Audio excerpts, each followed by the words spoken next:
સામાન્ય રીતે એવું હોય કે જે ગુંડાઓ હોય, ચોર હોય, એને એના મનમાં પોલીસનો ડર હોય. કહેવત પણ એવી છે કે ચોરના પગ કાચા. ચોર હોય એના મનમાં ડર હોય કે હું પકડાઈ જઈશ તો, મારી ચોરી ખબર પડી જશે તો. પણ હવે આ બધું આજના આધુનિક યુગમાં જાણે પલટાતું જઈ રહ્યું છે. ગુંડાઓ, આવારા તત્વો, જેમાં પોલીસનો ડર ખરેખર હોવો જોઈએ એમાં નથી, અને સામાન્ય માણસોમાં પોલીસનો જે ડર છે એ વ્યાપક થતો જઈ રહ્યો છે. અને હવે એનાથી પણ એક સ્ટેપ આગળ વાત કરું તો સામાન્ય માણસોમાં પોલીસનો ડર હોય ત્યાં સુધી પણ આપણે જોયું, પણ હવે એક સ્ટેપ આગળ જાય છે કે ઉલટું થઈ રહ્યું છે.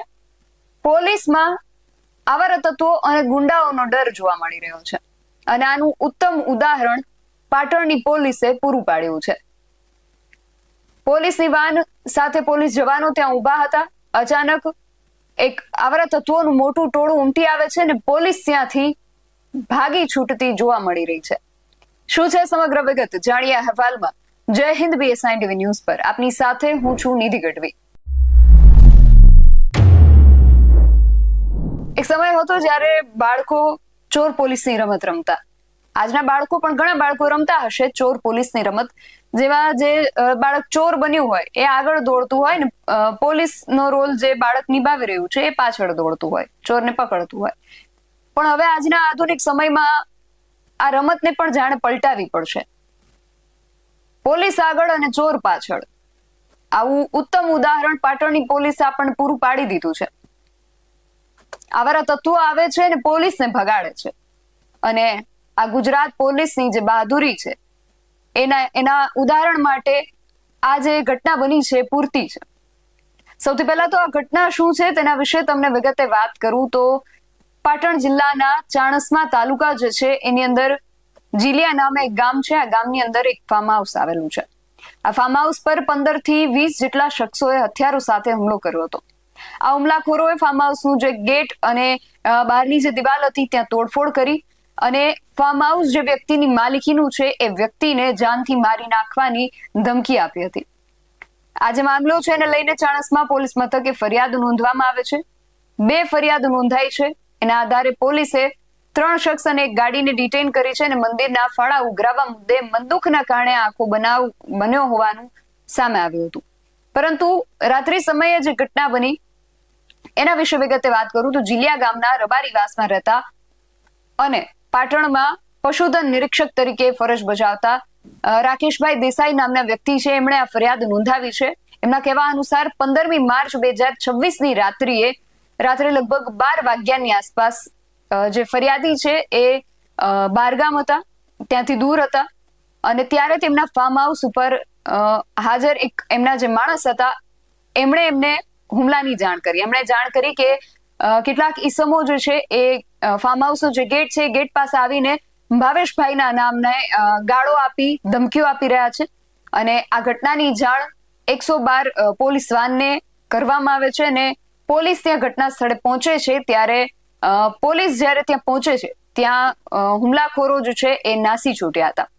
બીજા દિવસે સવારે ફરિયાદીએ ફાર્મ હાઉસ ઉપર જઈને જોતા ગેટ અને દિવાલ પરની જે ડિઝાઇન હતી ત્યાં તોડફોડ જોવા મળી. ગેટ પર લગાવેલ ગંગામાનું એક કાચની ફ્રેમ હતી એ ફોટો પણ તોડી નાખ્યો હતો. ફાર્મ હાઉસમાં લાગેલા CCTV કેમેરામાં જે દ્રશ્યો કેદ થયા છે એના પરથી જાણવા મળ્યું કે આશરે 8 જેટલી ગાડીઓમાં 15 થી 20 જેટલા શખ્સો જે હતા એ ધારિયા, તલવાર અને લાકડીઓ જેવા હથિયાર સાથે ત્યાં ધસી આવ્યા હતા.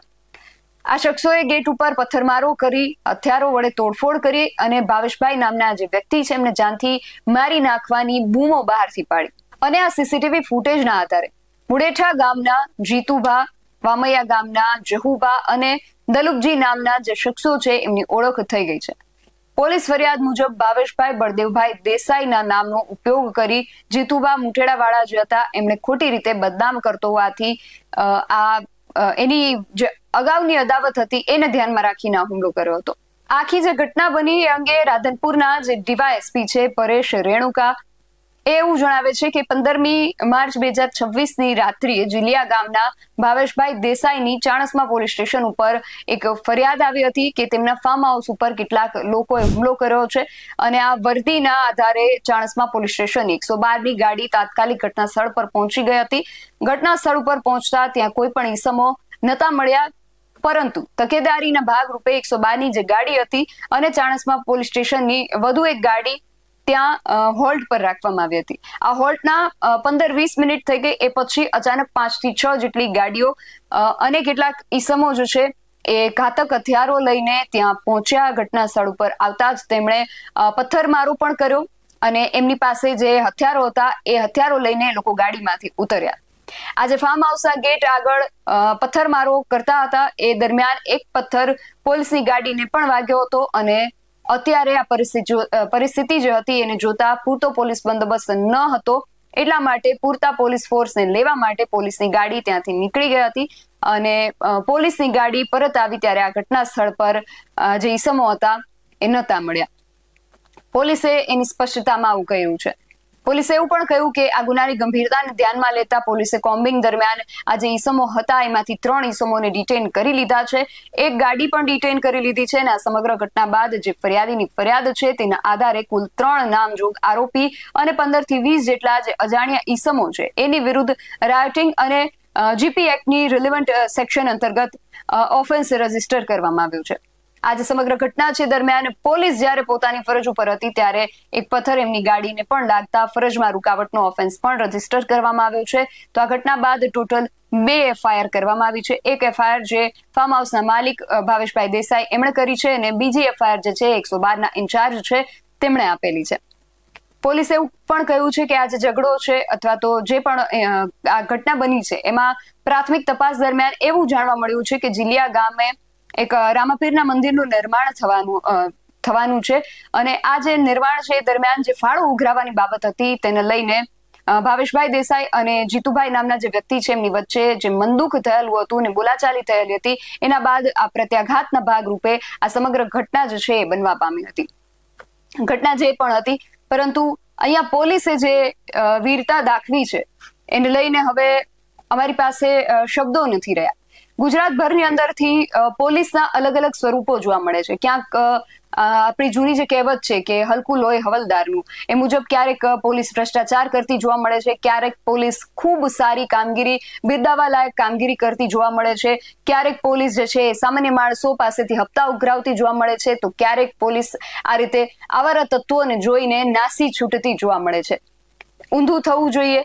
એની જગ્યાએ જ્યારે પોલીસ આવે છે ત્યારે આવારા તત્વો એમના ડરથી નાસી છૂટવા જોઈએ. એની બદલે ગુજરાતની અંદર આ દ્રશ્યો સામે આવી રહ્યા છે જ્યાં આવારા તત્વોને હથિયારો સાથે ધસી આવતા જોઈને પોલીસ ત્યાંથી ભાગી છૂટે છે. હવે આગળ આ મામલે શું પગલાઓ લેવામાં આવે છે એ તો ખાસ જોવાનું રહ્યું, પરંતુ ગુજરાત પોલીસનું જે અહીંયા નાક કપાયું છે એ નાક હવે પોલીસ કઈ રીતે બચાવે છે એ ખાસ જોવાનું રહેશે. તમારું આ સમગ્ર વિષયને લઈને શું માનવું છે અમને કમેન્ટ કરીને ચોક્કસથી જણાવજો. આવા જ વધુ અહેવાલો સાથે મળતા રહીશું. તમે મારી યુટ્યુબ ચેનલને સબસ્ક્રાઇબ કરવાનું અને અમને ફેસબુક અને ઇન્સ્ટાગ્રામ પર ફોલો કરવાનું ભૂલશો નહીં.